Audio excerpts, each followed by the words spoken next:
morning. Thank you for joining us. The dream run continues, and Morgan Stanley is saying that this is just the beginning of the party. Do you think the summer rally of 2023 has a long, long way to go? It could be like what we saw, let's say, in 2021 and 2022, like it extended for a couple of quarters before it peaked out. Good morning, Nikunj. Clearly, we remain positive on the market, although in terms of fundamentals, maybe it will take 1 or 2 quarters more to get the same kind of confidence for a sustained rally. Nevertheless, I think given the fact that fourth quarter results have been slightly ahead of expectations and also better than the previous 3 quarters, we believe that as commodity inflation moderates, numbers should start inching up even higher from these levels. And if that happens, then I think market has more legs to go up. However, in the immediate term, maybe it will consolidate a little bit more. One is wondering, what should retail participants be doing right now? Adding more positions and trying to catch the rally further? Or you think it's now time to sort of sit back and consolidate on your holdings and maybe even profit take a bit? I wouldn't suggest taking profits at this point of time, because while the markets have moved up a little in the last couple of months, the valuations are still in the fair range of valuations. So to that extent, there is no need to really book profits and look for other asset classes. However, if you are investing now, maybe you could make it a little more staggered and look for opportunities on the downside if there is any volatile opportunity. And if you are able to get it at slightly lower valuations, maybe that's a better. So to that extent, maybe a staggered approach with little ammunition on the sidelines is what one could use. Right. So Harsha, enlist for us, what are the current sector overweights and underweights? Aisha, we have been positive on the domestic businesses for quite some time now, continuing with that theme even now, because we believe that domestic growth is a lot more resilient than global growth. There are many sectors which have not been as strong as what it looks to be in terms of future at this point of time. For example, auto was one sector which was kind of not making the list for quite some time. Over the last couple of quarters, I think the sector has seen a lot of positivity. More subsegments have seen broad-based momentum coming in terms of demand. We also expect gross margins to improve as commodity inflation moderates. The new product launches by a couple of players have also evinced a lot of good interest. So overall, this sector seems to be one sector which can continue to outperform. And along with that, we are also seeing good order books for most of the auto ancillary companies. And they should also be the beneficiaries of commodity price deflation as you go forward. So overall, auto ancillaries is definitely one space where we've been positive and continue to have overweight at this point of time. What is the outlook when it comes to new age technology companies, the likes of Policy Bazaar, Zomato, etc.? Do you think that in comparison to the rest of the market, they still look expensive? Yes, we have been a bit selective there. The valuations continue to be on the higher side. And also there are other technical overhangs, such as the possibility of some of the existing investors or the early investors trying to get out of the companies, etc. So to that extent, I think one has to be a little careful there. Although I think there has been a serious price correction. So to that extent, some of the expensiveness of the sector has come out. Nevertheless, there are better plays on the domestic side, which are traditional businesses, manufacturing businesses, which will get benefit of higher margins. And also, if demand continues to be as strong as what we are seeing today, then there is better earnings growth in that basket, which could lead to better re-rating as compared to some of the internet or the new age companies, I would say. What about your outlook when it comes to the entire capital goods sector, given the kind of performance that we've seen with the fact that execution as well is picking up? Do you think that this is a sector that merits attention? Definitely. This is one of the overweight sectors in our portfolio for quite some time now. However, the current valuations don't leave too much room for further re-rating from these levels. However, the order book continues to be very strong. The execution is also near perfect, I would say, in most cases. So if you're a long-term investor, you can still hold on to some of these names. But in the very near term, we think there is no further room for valuation re-rating in this basket. Okay, fair enough. What about your outlook then, Harsha, when it comes to the entire earnings momentum? How have you categorized the quarter gone by, and what's your outlook? Because, for instance, we were talking about the FMCG sector earlier this morning, and the annual reports do seem to indicate that there is that sense of a slowdown, a volatility, etc., which the managements have acknowledged. In terms of the earnings season, fourth quarter Nifty earnings growth was about 16%, slightly ahead of expectations, and also better than the 12% growth that we have seen for first three quarters. So to that extent, yes, it's been a better quarter. However, we still have not seen a broad-based margin improvement across categories. That is likely to be seen only in the next couple of quarters. If you look at overall results, even today it's being driven by auto and banking sectors. So until unless we see more of the sectors participating, we don't think that there will be a broad-based and sustainable rally in the market, which could be maybe 1 or 2 quarters away. However, if you talk about FMCG in particular, I think clearly there has been a slowdown that has affected the sector. But as you look forward, there is some sign of bottoming out of rural consumption. And if monsoon doesn't play a spoil sport, then probably we will see a reasonable uptick in rural demand, and that should also coincide with gross margin improvement. So overall, I think this could be a dark horse sector as you look forward for the next couple of quarters, wherein both demand and margin should improve, and hence we could see some outperformance coming from these sectors also.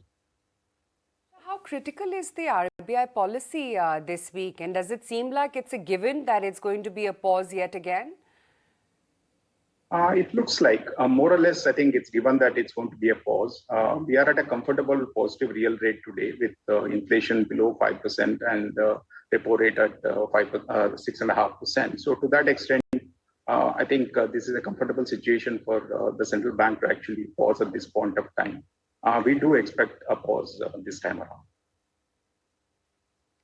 Okay. There has been a lot of focus as well on the entire defense space as a whole, just recently with the US Defense Secretary visit to really strengthen the bilateral defense cooperation between the US and India. And there's been a lot of steps that have been taken, even if we wind the clock back, with the Make in India and the indigenization efforts. Do you believe that there is more room for growth when it comes to the defense sector, which has already been in a heady bull run? Definitely. The runway for growth is really, really long for defense stocks, I would say.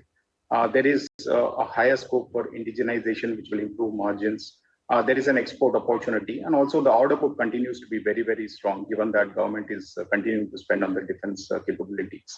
So overall, this sector will definitely look at a higher level of average growth rates as compared to what we have seen in the last 5 years or 10 years. So as a sector, definitely this is something that will see a re-rating. Part of that re-rating has already happened, I would say.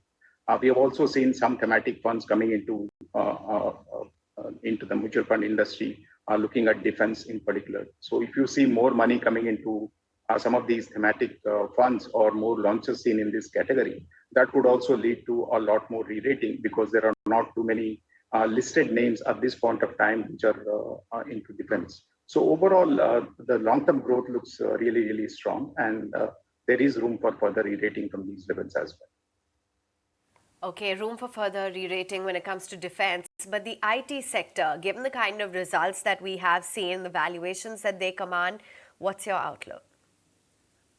I think the valuation risk is limited, given that it has also kind of consolidated over the last 5 or 6 quarters, especially the large cap IT. However, there is still a question mark on the business momentum. So to that extent, as I said initially, the domestic facing businesses could probably do better than some of the global facing sectors, including IT. So that's where, while we have some weight in IT sector, we continue to favor some of the domestic businesses in the portfolio. Are you penciling in steady earnings growth when it comes to the pharma sector? Pharma has been a difficult sector. There is no single driver that's driving the sector. We have seen a lot of institutional funds shunning the sector. There is clearly an under ownership. If at all there is a single thread that's there for the entire sector, I would say that's the under ownership of the stocks. But unfortunately, there is no single driver that can really lead to positivity in the sector. The valuations are also fine. So to that extent, it can be a good defensive sector, and we'll have to watch out for any positive triggers as we go ahead. Harsha, the other thing, of course, is, the big thrust on manufacturing. Wanted to understand how you at the brokerage are recommending, taking the best advantage of this theme, which is currently at play. And you are seeing more sectors buoyant here as well.